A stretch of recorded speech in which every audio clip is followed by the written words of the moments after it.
Pessoal, boa tarde aí mais uma vez. Vamos continuar então de onde a gente parou na nossa última aula. Basicamente a gente parou na parte do fatiamento ali, do slicing, tá? E hoje a gente vai começar a partir de algumas operações propriamente ditas que a gente vai utilizar aqui especificamente dentro de listas, etc, tá? Então a primeira operação que a gente tem aqui é a concatenação, que a gente vai ter o operador o símbolo de soma, né? Esse operador aqui ele significa concatenar. Só para recordar aqui e vocês conseguirem acompanhar, eu vou printar quais eram os elementos das duas listas que eu vou utilizar aqui para ficar mais simples da gente acompanhar.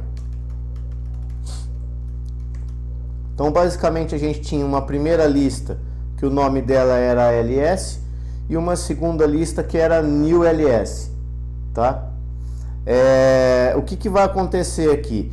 Basicamente o que a gente tem é essa lista, eu quero concatenar com essa lista e aí vou mostrar para vocês aqui que tem como eu concatenar criando uma nova lista junto sem ter que ter uma lista anterior. Então o que eu vou fazer aqui? Eu vou pegar a lista, eu vou dar um nome para essa nova lista que eu vou colocar, um nome bem sugestivo que vai ser o que? É essa lista e mais alguns elementos. Então eu vou chamar de ls junto com a new ls e mais alguns elementos que eu vou colocar aqui como nome de plus. Então quem que ela vai ser? Vai ser a ls, eu vou concatenar com a new ls e vou concatenar e vou criar uma nova lista aqui agora. Quais elementos eu quero colocar aqui? Eu quero colocar... Perceba que eu coloquei dois colchetes aqui, né? O primeiro colchete significa que eu colocaria elementos aqui dentro e o segundo colchete está falando que esse elemento que eu vou colocar, ele vai ser uma lista. Então vai ser uma lista dentro de lista. Então eu vou colocar a letra A, vou colocar o número 0 e vou colocar 1.73. E vou exibir quem que é essa nova lista aqui, tá? Um detalhe também, uma dica que pode ser que eu não tenha comentado ainda com vocês. Eu comecei a escrever o nome da minha variável, tá? Eu só comecei a escrever. Eu posso utilizar o autocomplete aqui, de que modo? Eu aperto a tecla Tab, ele vai me dar algumas... no caso ele já completou aqui com ela, ok? Ele poderia me dar opções de algumas variáveis que começariam do mesmo modo, aí você teria que escolher.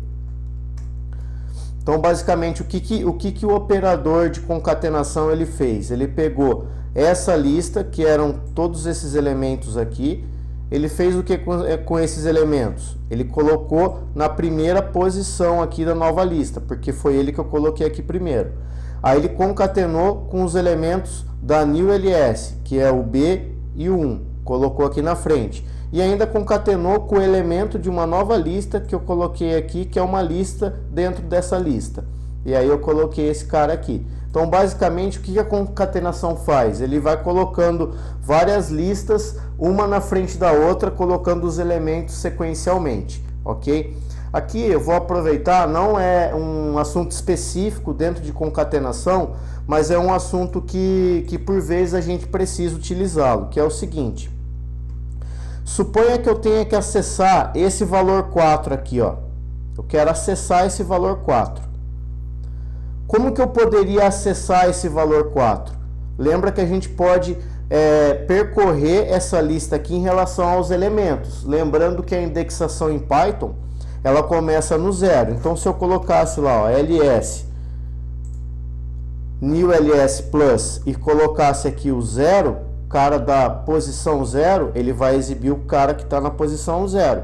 Só que eu quero só esse 4 aqui. Como que eu vou fazer? Primeiro, qual é a posição que ele se encontra? Então, posição 0, posição 1, posição 2. Então, se eu coloco aqui, posição 2, quem é o elemento que está na posição 2? O elemento que está na posição 2, ele é esta tupla inteira. Então eu exibi o elemento da posição 2, beleza. Agora olhe dentro dessa tupla e me exiba somente o valor 4. Como que eu busco esse cara aqui? Então, primeiro eu vou olhar para a lista como um todo. Qual é a posição que eu tenho? 0, 1, 2. Agora esse cara aqui, qual a posição do número que eu quero exibir? Ele está na posição 0, 1, também está na posição 2. Então, eu executo, ele buscou o elemento da posição 2, esse elemento era uma tupla e exibiu o cara que está na posição 2 dentro dessa tupla, tá? Agora, o que é o operador IN, né? Por que eu coloco aqui em sequências? Para você que já utilizou algum tipo de linguagem de programação, sabe que o IN eu posso usar em alguma estrutura for, tá? Mais especificamente aqui, como que eu utilizo o IN dentro de sequências? Por exemplo, vamos pensar o seguinte, ó, eu quero consultar se um elemento está dentro dessa lista. Então eu coloco aqui, ó, 0. Ele está dentro da lista, desta lista, tá? Você pode responder que sim. Porém, a resposta, quando eu rodar aqui, ó, você vai perceber que é não. Por que não? O 0 ele não é um elemento sozinho. Esse elemento 0 aqui, ele não é sozinho. Tudo isso daqui é um elemento dessa lista que chamamos de ls new ls plus, ok? Então, ele sozinho não é considerado um elemento. Obrigatoriamente, teria que colocar essa consulta aqui, tá? Então, vamos fazer o seguinte, vou pegar essa consulta agora e já vou fazer a negação do IN, tá? Então, não está nessa lista. Então, eu estou pegando tudo isso daqui, não está nessa lista, a resposta que a gente espera é que é falso, porque isso daqui, essa lista é um elemento da lista completa, ok? Então, basicamente o que a gente tem com o uso do IN seria verificar se está ou se não está, tá? Pensando em sequências especificamente. Agora eu vou fazer algumas aplicações extras e eu preciso que seja uma lista de números. Então eu vou criar esses números aí. Uma lista, deixa eu falar que é uma lista de números. E ela vai ter, lembra, para a gente atribuir uma variável que ela seja uma lista, eu tenho que usar colchetes. Então eu vou colocar aqui o valor 100, 2, 3, 5, 7, 11. Beleza. Vou exibir ela aqui para vocês verem se deu certo ou não. Beleza. Então, esta variável aqui, que é uma lista numérica, eu atribuí esses valores e já exibi ela aqui. Beleza. Agora, nesse caso aqui, tá fácil a gente executar o que eu vou mostrar para vocês no comando aqui abaixo. Porém, imagina que você tem uma lista gigantesca e você quer saber qual é a quantidade de elementos que você tem nessa lista. Entre outras palavras, qual é o tamanho dela. Então, o comando que você pode usar é len e coloca o nome de quem você quer pesquisar aqui dentro. Então, qual é o tamanho dessa lista len número? Ela tem 6 elementos. Então, realmente, 1, 2, 3, 4, 5, 6 elementos. Tá? Continuando, se eu quero verificar qual é o maior valor ali dentro, eu vou usar max e colocar da onde que eu quero verificar qual é o maior elemento. Ele buscou que o maior elemento é o valor 100. Lembre-se, né? Essas funções que eu estou usando aqui, né? Eu não estou importando nenhuma biblioteca. Estão dentro daquelas funções que a gente comentou built-in na aula passada, tá? O menor valor, eu vou querer o menor valor desta sequência. Beleza, eu quero saber onde está qual é o índice de um valor específico. Suponha que eu estou procurando qual é o índice desse número 3 aqui, ó. Então eu vou lá e coloco, eu quero descobrir na minha lista de números qual é o índice do elemento 3. Executo, ele fala que ele está na posição 2. Então, posição 0, posição 1, posição 2. Realmente ele está na posição 2. Agora, suponha que eu queira fazer o quê? Eu queira ordenar esses elementos, né? O único cara que não está ordenado aqui é o 100, né? Que é o maior número. Ele teria que estar na última posição. Como que eu faço para ordenar isso? Tem duas maneiras. Eu vou mostrar uma primeira maneira aqui e daqui a pouco eu mostro uma segunda maneira e falo para vocês qual é a diferença de uma e da outra, tá? Então, a minha lista de números, ponto. Eu vou sort Então, isso daqui, o que ele está fazendo? Está ordenando a minha lista. E eu vou exibir essa lista. O que aconteceu então? Esse comando ordenou e eu já exibi ela ordenada. Olha o que acontece. Então, o número 100, que realmente era o maior número, ele ocupa agora a última posição, tá? Como que eu faço para deletar a primeira ocorrência de um elemento, tá? Para isso, eu vou fazer uma modificação aqui, ó. Vou pegar essa lista de números. Ela vai ser quem? Ela vai ser ela. E eu vou concatenar com mais alguns elementos aqui. Eu vou colocar 1, 2, 3, 4 elementos, beleza? E vou exibir essa nova lista. Vou exibir ela.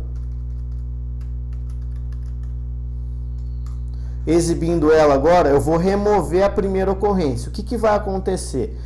Se eu estou colocando aqui um símbolo de concatenação, ele vai colocar quais elementos? Ele vai colocar esses elementos e logo após o 100 ele vai inserir o 0, o 0, o 1 e o 0. O que acontece? Eu tenho 0 que são repetidos aqui. Suponha que eu queira remover o elemento 0. Qual desses zeros ele vai eliminar? O que aparece primeiro. Mesmo que ele não fosse repetido, ele iria eliminar. Se eu colocasse o 100, ele iria eliminar o 100, porém só tinha um 100 ali, eu ia perder esse valor da minha lista, sem problema algum, caso fosse necessário, tá? Como que eu faço isso? Então, a minha lista numérica, eu vou fazer o quê? Eu vou remove o elemento 0. E agora eu vou printar essa lista para ver como que ela ficou. Então, ó, primeiro, aqui eu printei ela depois de concatenar. Depois de concatenar, ela passou a ter todos esses elementos aqui.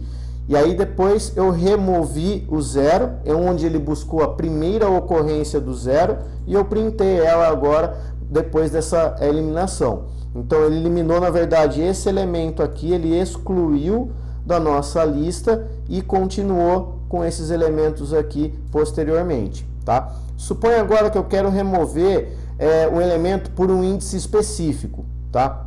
Então eu vou colocar aqui, ó, ls número, tá? O que eu vou fazer? Ponto pop, e eu vou desse jeito aqui, vocês vão perceber que default, o ponto pop, ele elimina um elemento específico, vou falar qual é, tá? E sem a definição, sem a gente definir alguma coisa aqui dentro, né? Por default ele vai eliminar, vocês vão perceber aqui o que vai acontecer, e eu já comento que tem como a gente mudar ali, tá? Então, ó, o que eu fiz?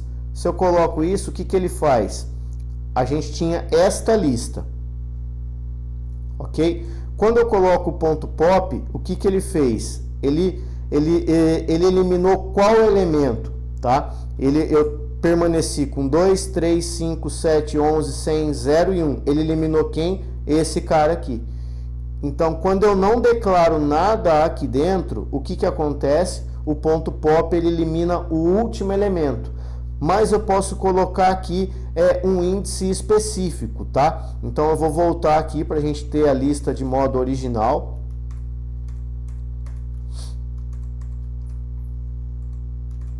E agora eu vou colocar aqui, ó, suponha que eu queira eliminar esse cara aqui, ó.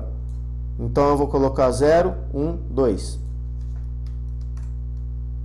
Ele eliminou o cara da segunda posição, beleza? Pelo índice. Então você seta através do índice e consegue eliminar ele. Como eu comentei com vocês, eu ia mostrar duas maneiras de ordenar uma lista. Então a primeira maneira foi o ponto sort, e a segunda maneira agora eu vou utilizar o sorted. Então sorted, e vou colocar aqui a minha lista. Aí o que acontece? Ele ordenou. Porém, qual é a diferença? Se eu exibir a minha lista, o que ele fez? Ele não modifica a minha lista original. Então, qual que é a diferença de eu estar usando a ordenação com ponto sort e estar usando o sorted? A diferença é que no ponto sort eu altero a minha lista original, e o sorted ele só exibe esses valores ordenados, porém ele não altera a minha lista original, tá? Então basicamente essas operações extras que a gente ia estar fazendo aqui dentro de uma lista seriam essas. A gente vai verificar agora umas operações dentro de uma string, tá? Então, a gente já tinha uma string declarada lá em cima com o nome ST, então a string é conceitualmente similar a uma tupla. Por que esses modos e esses métodos que eu vou mostrar aqui para vocês, eles são importantes? Quando a gente vai, quando você vê, por exemplo, um chatbot, né, ou você está criando um robô para interpretar comentários no Instagram, no Facebook, etc. Às vezes, e a grande maior parte delas, a gente faz o que? A gente padroniza as palavras, porque como a gente verificou, o Python entende aqui, ó, nesse caso aqui eu já consigo ter um exemplo, que esse A, ele é diferente desse A, né? Quando na verdade esses As aqui, eles são iguais, ok? Então, o que eu consigo fazer? Eu consigo fazer manipulações de modo a deixar ou todo mundo maiúsculo ou todo mundo minúsculo, de modo a conseguir verificar quando essas palavras elas são iguais, tá? Então, para eu deixar tudo maiúsculo, eu coloco o nome da minha string, que ela se chama st.upper. Então, o que ele fez? Ele pegou toda a string e colocou em maiúsculo. Deixa eu colocar um detalhe aqui, ó. Se eu colocar o seguinte, ó, se eu imprimir ela, o que aconteceu? O ponto upper, ele não modifica a minha string original, tá? Então, desse modo aqui, ele só está exibindo a minha string, tudo maiúsculo, porém, ele mantém a minha original aqui, tá? Se eu quisesse modificar, uma maneira seria, coloco st igual a st.upper, aí a minha lista original passaria a ser com todo mundo em maiúsculo. Do mesmo modo, eu posso ter todo mundo minúsculo, st.lower, todo mundo em minúsculo. Eu quero uma frase que tenha só a primeira em maiúsculo, suponha que aqui não tivesse com a primeira em maiúsculo, né? Suponha que não tivesse. Como que eu faço para ficar só a primeira em maiúsculo? Eu coloco st, que é o nome da minha string, pronto, capitalize. Ele vai pegar e colocar só a primeira letra da frase, tá, como maiúsculo. Nesse caso aqui a minha frase e a minha string como um todo, tá? Eu não estou usando frase no quesito lá da língua portuguesa, mas estou usando em relação à minha string por completo. Porque eu poderia ter um monte de caracteres aqui, tá? E aconteceria do mesmo modo. O que é o split? Eu vou separar. Por default, ele tem uma separação específica, mas eu vou mostrar que tem como a gente especificar onde eu quero separar isso, tá? Por que também é importante o split, tá? Que é o que eu vou usar aqui para dividir. Como eu comentei, quando a gente está fazendo algum tipo de algoritmo de aprendizado de linguagem natural, eu quero por vezes verificar a frequência com que as palavras aparecem num texto inteiro para dar a importância para essas palavras. Vocês com certeza devem ter visto em alguma revista, algum blog, etc., quando a gente tem nuvem de palavras, que é quanto maior a palavra, significa que tem maior significância dentro de um texto ou dentro de um conjunto de comentários, etc. E como que eu faço isso? Eu preciso pegar e dividir de modo que eu tenha que isso daqui, que está sendo como uma string sozinha, né, eu consiga dividir e gerar, por exemplo, uma lista que contém, que cada elemento seja cada palavra desta string. E como que eu posso fazer isso então? O nome da minha variável .split. O que ele vai fazer? Então ele criou uma lista, perceba que eu tenho colchetes, ele criou uma lista em que cada elemento é composto por cada palavra desta string completa. O detalhe, por default, eu não declarei nada aqui dentro. O que ele entende? Ele entende que você vai separar por espaço. Então, esse espaço separa, pega o A e pega a palavra string. Esse espaço separa, pega a letra E. Esse espaço separa, pega a palavra conceitualmente e assim por diante. Mas e se eu quisesse dividir especificamente por algum caractere específico que esteja aqui dentro? Eu vou utilizar então o nome da minha variável, .split. Suponha que eu quero dividir por esse E aqui, ó. e eu vou colocar ele aqui dentro. Então, o que aconteceu? Ele pegou, veio, pegou o espaço, chegou em o cara que eu ia dividir. Ele dividiu, né? Excluiu esse cara, porque ele era somente o divisor, e continuou. Pegou o espaço até o final. Foi o resultado que eu tive aqui, ok? Suponha agora que eu quero contar a ocorrência de um elemento específico aqui dentro. Então, eu vou colocar st.count, quero contar, eu quero contar quantas vezes aparece a letra A. Então ela aparece 5 vezes. Vamos verificar aqui, ó, se ele vai contar esse A aqui ou não, né? Então ele coloca lá, ó, 1, 2, 3, 4, 5. Como eu já havia dito para vocês, ele não vai considerar que esse A maiúsculo é igual aos As minúsculos que aparecem na minha string completa, beleza? Então aqui é como a gente pode contar especificamente uma ocorrência.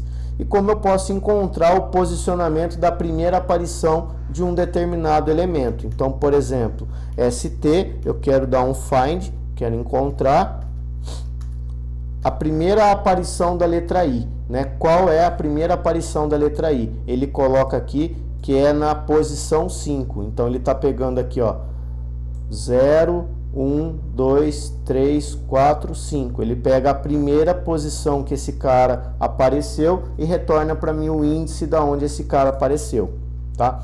Até aqui alguma dúvida? Para a gente poder continuar?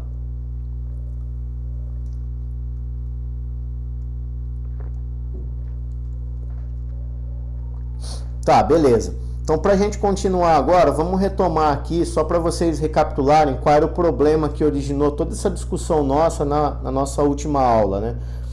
A gente pegou um problema que falava sobre essas variáveis aqui, tá? Suponha agora que eu queira fazer o seguinte, eu quero separar como se eu fosse construir uma tabela que tenha apenas a relação entre a altura, né, o nome da pessoa, por exemplo, e qual é a altura dessa pessoa. Então, como que eu posso estar fazendo isso? Através do que a gente chama em Python de dicionários. O que é o dicionário? Ele vai gerar um mapeamento, tá? E esse mapeamento, como que eu consigo mapear? Ele vai ter duplas, e essas duplas são de uma chave e de um valor, tá? Eu vou colocar aqui, vou declarar um dicionário específico aqui, só para contextualizar em cima daquele problema que a gente discutiu na aula anterior, e a partir dele eu consigo explicar um pouco mais para vocês, tá? Deixa eu só colocar o carregador aqui no notebook, senão ele vai desligar durante a aula. Beleza. Então, ó, eu vou colocar aqui, ó, vou declarar um dicionário que vai conter as alturas, ok? Então, ó, lembre-se, tá? Vamos recapitular. Uma lista, eu uso chave, eu uso colchete para declarar. Uma tupla, eu uso parênteses. Um dicionário, eu vou usar chaves. Então, coloco uma chave, o Python já vai entender que o que eu vou colocar aqui, que essa variável é, na verdade, o que? Um dicionário. E eu tenho sempre uma chave e um valor. A chave aqui eu vou colocar o seguinte, para não ficar colocando nomes, eu vou colocar assim, ó, a altura 1, ela vale 1,70. E eu vou colocar os demais aqui. A altura 2 vale 1,85. A altura 3 vale 191. E a altura 4, eu não consegui obter esse valor aqui, então não foi informado. Não foi informado. O que eu vou fazer agora? Lembrando do que a gente já viu na aula anterior também, eu vou printar o tipo desse elemento que eu acabei de declarar e vou mostrar o resultado disso. Então vamos lá, ele rodou, declarou esse cara aqui como sendo um dicionário, o Python já mostrou para mim que é um dicionário realmente, tá? E especificamente ele me exibiu então aqui, ó, o que ele fez? Ele pegou a minha chave, relacionou com o valor. É o primeiro elemento desse dicionário. O segundo elemento, chave, valor. O terceiro elemento, chave, valor, e assim por diante, tá? Como a gente percebeu aqui anteriormente, a gente até recapitulou uma forma, deixa eu encontrar onde a gente discutiu aqui, ó, uma fórmula de exibir um elemento dentro de uma lista por meio do seu índice. Vamos ver se isso funciona dentro do dicionário, tá? Então, no dicionário aqui, eu quero pegar o meu dicionário de alturas e quero exibir o cara que está na posição 0. O que vai acontecer? Ele não exibe. Por quê? Porque o meu dicionário ele está indexado através das suas chaves. Então, para eu conseguir fazer a exibição, e essa é uma das vantagens do dicionário, basta eu colocar qual é a chave que ele vai me retornar o valor. Então, por exemplo, se eu quero colocar aqui, ó, vai lá no dicionário alturas e pega para mim a minha chave A1 e exibe o valor dela. O que ele vai fazer? Ele vai exibir 1.70, que é realmente o que eu tinha aqui, ó. Na chave A1, ele me exibe o 1.70, tá? A gente verificou que uma das diferenças principais entre uma tupla e uma lista é que uma pode ser alterada e a outra não. E é isso que a gente vai discutir aqui agora. Será que num dicionário eu consigo alterar alguma coisa? Tá? Será que eu consigo alterar? Então vamos pensar agora aqui o seguinte, ó, que esse elemento aqui, que é o A4, agora eu consegui essa altura e eu quero inserir isso dentro do meu dicionário. Então suponha lá então agora que no meu dicionário de alturas, o meu elemento A4, agora eu consegui obter essa altura e é 1.69, tá? E se ele funcionar, ele não vai gerar erro e já vai mostrar para mim qual é o resultado final. Então, o que aconteceu? No A4, que antes era um valor não informado, agora eu consegui alterar esse valor e ele foi para 1.69, ou seja, eu posso alterar o meu dicionário, tá? Eu digitei aqui um valor errôneo, tá? Que é aqui, ó, não tem como uma pessoa ter 191 metros. Se eu falar para vocês que que a unidade de medida usada aqui é metros, tá? Então não tem como. Eu vou remover esse elemento, então. Tem como remover? Eu vou utilizar del, vou deletar lá do meu dicionário, tá? O cara que tem chave A3. E vou exibir o meu resultado final. Então, agora eu estou com A1, A2, o meu A3, que era um valor errôneo, foi excluído, e estou com A4. Eu poderia ter feito essa mesma sistemática aqui, tá? Que a gente fez por A4 e ter colocado 1.91 ao invés de deletá-lo. Mas como eu queria mostrar como remover um elemento, eu decidi fazer deste modo.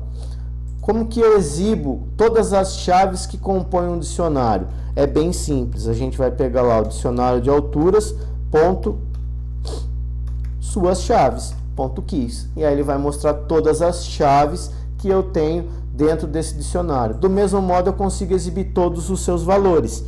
Então vai ser dicionário de alturas, ponto, values.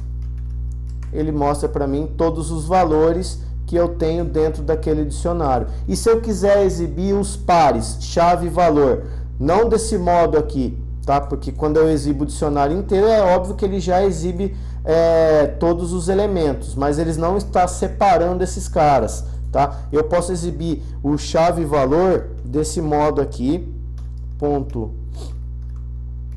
itens, de modo que agora o que está acontecendo? Ó, eu criei agora, ó, eu tenho uma lista de pares ordenados aqui, onde eu tenho chave e tenho valor, tenho chave, tenho valor, tá? Depois eu quero que vocês testem o que? Se quando eu faço isso, eu consigo consultar desse modo agora, ó, desse modo através do índice e não mais de uma chave especificamente, tá? Eu quero que vocês testem depois.